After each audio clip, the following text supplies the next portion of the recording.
Bismillahirrahmanirrahim. Assalamualaikum warahmatullahi wabarakatuh.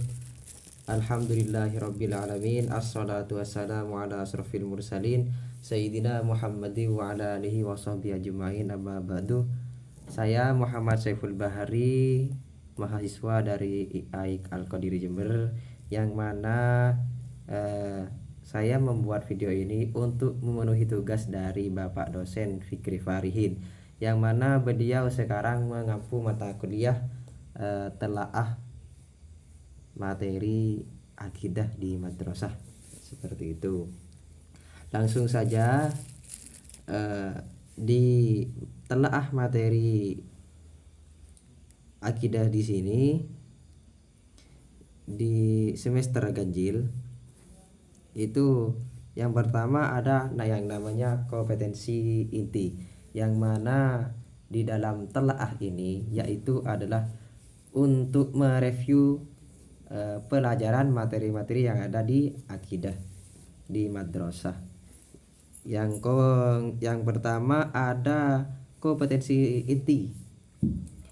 Di sini ada nomor 1, menghargai dan menghayati ajaran agama yang dianutnya. Itu yang pertama, kompetensi intinya. Yang kedua, mewujudkan perilaku jujur, disiplin, tanggung jawab, peduli, gotong royong, santun, dan percaya diri dalam berinteraksi secara efektif dengan lingkungan sosial dan alam dalam jangkauan pergaulan dan keberdayaan. Yang ketiga, memahami pengetahuan berdasarkan kegiatan keinginan Tuhannya tentang ilmu, pengetahuan, teknologi, seni, dan budaya.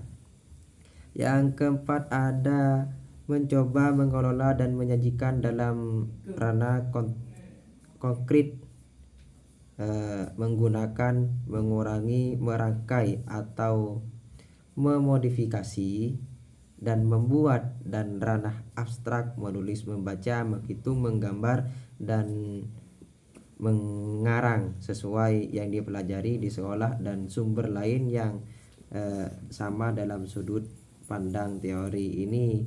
Kompetensi intinya agak menurut saya agak jelimet gitu.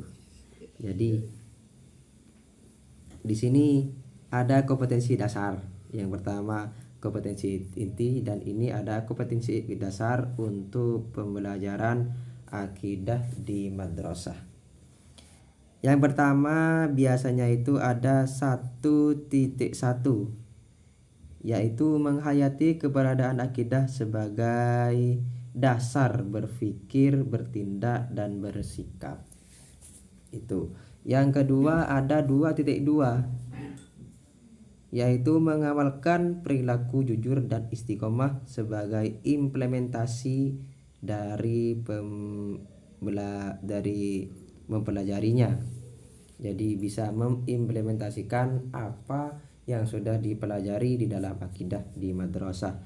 Yang keempat ada mekomunikasikan dasar, bisa berkomunikasi dasar dengan jujur, tujuan, bukti akidah Islam dalam bentuk peta konsep atau media lainnya, seperti itu. Langsung saja di sini di bab pertama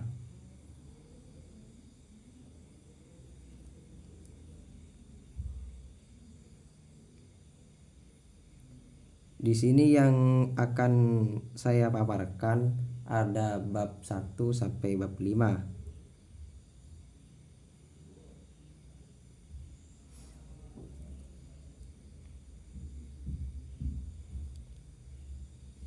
Yang pertama ada sudah langsung ke bab 2, yaitu sifat-sifat Allah. Biasanya di akidah seperti itu. Jadi kompetensi dasar, menerima pembenaran sifat-sifat wajib, mustahil, zat, jaiz Allah Subhanahu wa taala. indikator pencapaian kompetensi yaitu ada 1.2.1 menerima kebenaran sifat wajib bagi Allah, mustahil jaiznya Allah. Yang seterusnya ada 2.2.1 menjelaskan sifat percaya diri sebagai implementasi beriman kepada sifat-sifat wajib mustahil jaiznya Allah Subhanahu wa taala. Yang selanjutnya ada 3.2.2 menyebutkan sifat wajib Allah Subhanahu wa taala yang nafsiyah, salbiyah, ma'ani dan maknawiyah, seperti itu. Terusnya ada 3.2.4 menjelaskan pengertian sifat mustahil bagi Allah yang nafsiyah, salbiyah dan maknawiyah. Di sini juga ada 3.2.5 menyebutkan sifat mustahil Allah yang nafsiyah, salbiyah, ma'ani dan maknawiyah. Selanjutnya ada 3.2.6 mendefinisikan sifat mustahil Allah yang nafsiyah, salbiyah, ma'ani dan maknawiyah. Selanjutnya ada 3.2.7 menjelaskan tentang sifat jaiznya Allah. Seperti itu di bab 2. Jadi bab satunya itu ada di atas, ada di kompetensi dasar dan di kompetensi inti. Yang ini di bab 2. Selanjutnya di bab 3 yaitu berjudul taubat, taat, istiqomah dan ikhlas. Ini ada di pembelajaran akidah, yaitu kompetensinya, kompetensi dasar menghayati perbuatan taubat, taat, istiqomah dan ikhlas. Di sini ada 2.3 mengamalkan perilaku taubat, taat, istiqomah dan ikhlas dalam kehidupan sehari-hari. Terus yang ketiga ada 3.3 menganalisis konsep, dalil dan dampak positif taubat, taat, istiqomah dan ikhlas. Mengomunikasikan contoh kisah yang berkaitan dengan taubat, taat, istiqomah dan ikhlas dalam kehidupan. Jadi di buku akidah gitu ada yang menggunakan buku paket dan ada yang menggunakan buku LKS. Jadi di situ sudah disiapkan tentang cerita-cerita tentang ke istiqomah, ikhlas dan taat. Di situ sudah disiapkan untuk peserta didik. Selanjutnya di sini ada di bab 4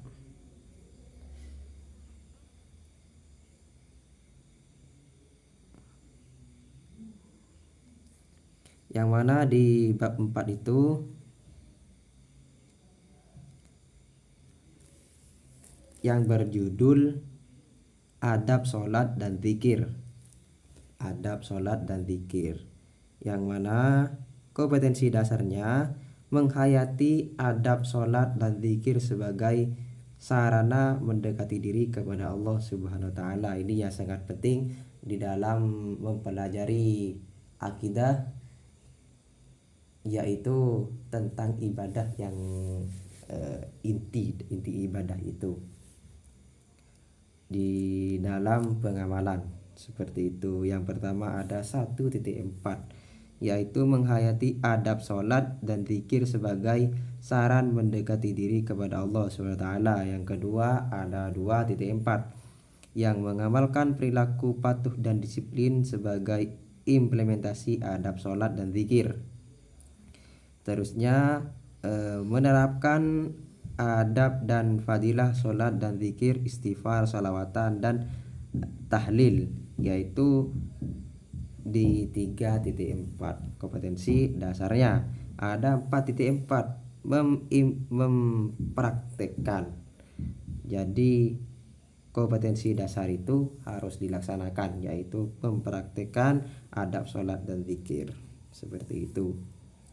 Indikatornya di sini ada 34.1 menjelaskan pengertian adab dan zikir.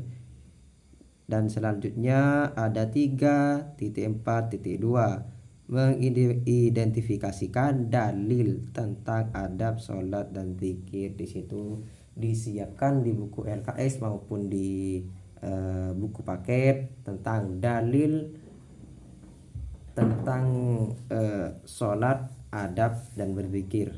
Di situ disiapkan kepada peserta didik. Selanjutnya di bab 5. Di sini di bab 5 yang berjudul keteladanan Nabi Sulaiman alaihissalam. Kompetensi dasarnya 1.5 menghayati kisah keteladanan Nabi Sulaiman alaihissalam. Yang kedua 2.5 mewujudkan sikap kasih sayang dan tawaduk sebagai implementasi kisah keteladanan Nabi Sulaiman alaihissalam. Yang ke 3.5 menganalisis kisah keteladanan Nabi Sulaiman alaihissalam. Yang ke 4.5 menyajikan hasil analisis sifat-sifat keteladanan Nabi Sulaiman. Jadi peserta didik itu bukan cuma hanya menceritakan, bukan hanya cuma tahu tentang cerita Nabi Sulaiman, tetapi menteladani ketawaduan Nabi Sulaiman. Seperti itu di kompetensi dasar. Untuk indikator, jadi ada 1.1.5 menghargai dan menghayati ajaran agama yang dianutnya. Di sini ada 1.5 menjelaskan kisah Nabi Sulaiman dan umatnya. Jadi semua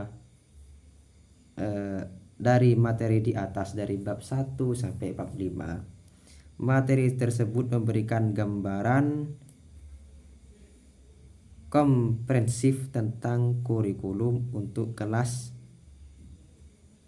7 MTS Madrasah Sanawiyah. Kurikulum direncanakan untuk siswa memperoleh pemahaman yang kokoh tentang keyakinan dan perilaku moral dalam berperilaku. Jadi di sini kurikulum itu perencanaan pembelajaran, jadi bisa disusun sebelumnya. Jadi kita sebagai guru maupun pemula bisa mensiapkan dulu materi apa yang harus dikaji oleh peserta didik. Mungkin hanya itu yang dapat saya sampaikan, kurang lebihnya mohon maaf yang sebesar-besarnya. Akhirul kalam, wassalamualaikum warahmatullahi wabarakatuh.